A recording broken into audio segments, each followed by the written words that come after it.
The Tale of the Flopsy Bunnies by Beatrix Potter.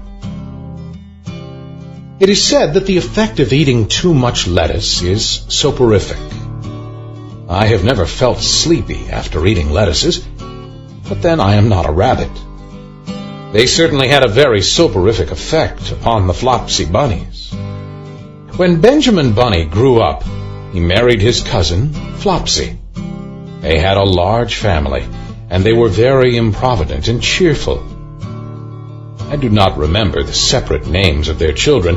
They were generally called the Flopsy Bunnies. As there was not always quite enough to eat, Benjamin used to borrow cabbages from Flopsy's brother, Peter Rabbit, who kept a nursery garden. Sometimes Peter Rabbit had no cabbages to spare. When this happened, the Flopsy Bunnies went across the field to a rubbish heap in the ditch outside Mr. McGregor's garden. Mr. McGregor's rubbish heap was a mixture. There were jam pots and paper bags and mountains of chopped grass from the mowing machine, which always tasted oily, and some rotten vegetable marrows and an old boot or two.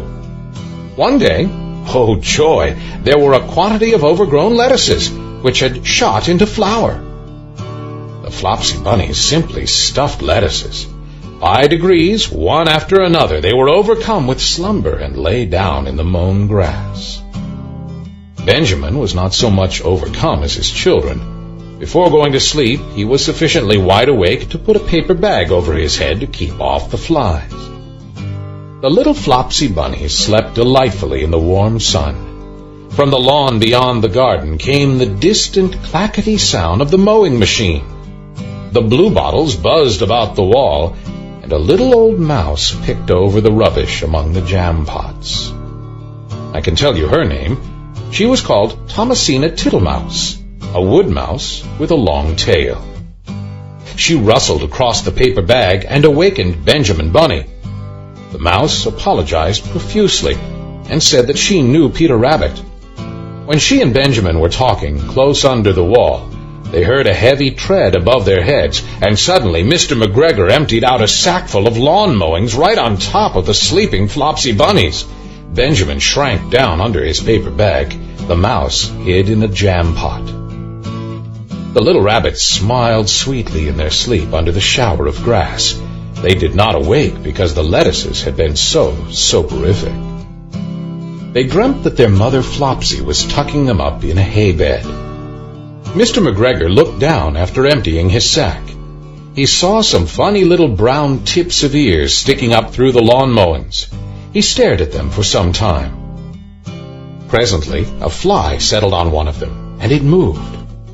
Mr. McGregor climbed down onto the rubbish heap. 1, 2, 3, 4, 5, 6 little rabbits, said he as he dropped them into his sack.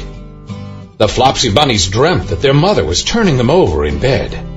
They stirred a little in their sleep, but still they did not wake up. Mr. McGregor tied up the sack and left it on the wall. He went to put away the mowing machine. While he was gone, Mrs. Flopsy Bunny, who had remained at home, came across the field. She looked suspiciously at the sack and wondered where everybody was.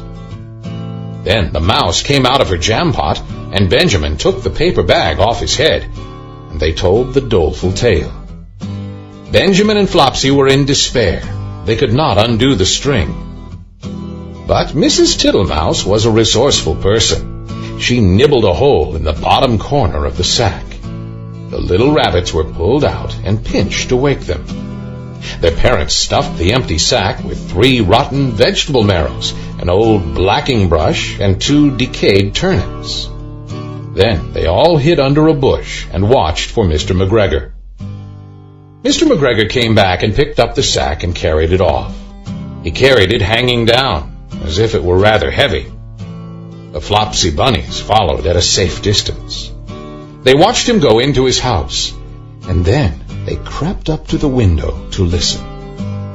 Mr. McGregor threw down the sack on the stone floor in a way that would have been extremely painful to the Flopsy Bunnies if they had happened to have been inside it. They could hear him drag his chair on the flags and chuckle. 1, 2, 3, 4, 5, 6 little rabbits, said Mr. McGregor. Eh? What's that? What have they been spoiling now? Inquired Mrs. McGregor. 1, 2, 3, 4, 5, 6 little fat rabbits, repeated Mr. McGregor, counting on his fingers. 1, 2, 3... Don't you be silly. What do you mean, you silly old man? In the sack. 1, 2, 3, 4, 5, 6, replied Mr. McGregor. The youngest Flopsy Bunny got upon the window-sill. Mrs. McGregor took hold of the sack and felt it. She said she could feel 6, but they must be old rabbits because they were so hard and all different shapes. Not fit to eat, but the skins will do fine to line my old cloak. Line your old cloak, shouted Mr. McGregor. I shall sell them and buy myself baccy. Rabbit tobacco, I shall sell them and cut off their heads. Mrs. McGregor untied the sack and put her hand inside. When she felt the vegetables, she became very, very angry. She said that Mr. McGregor had done it on purpose. And Mr. McGregor was very angry too. One of the rotten marrows came flying through the kitchen window and hit the youngest Flopsy Bunny. It was rather hurt. Then Benjamin and Flopsy thought that it was time to go home. So Mr. McGregor did not get his tobacco, and Mrs. McGregor did not get her rabbit skins. But next Christmas, Thomasina Tittlemouse got a present of enough rabbit wool to make herself a cloak and a hood, and a handsome muff, and a pair of warm mittens.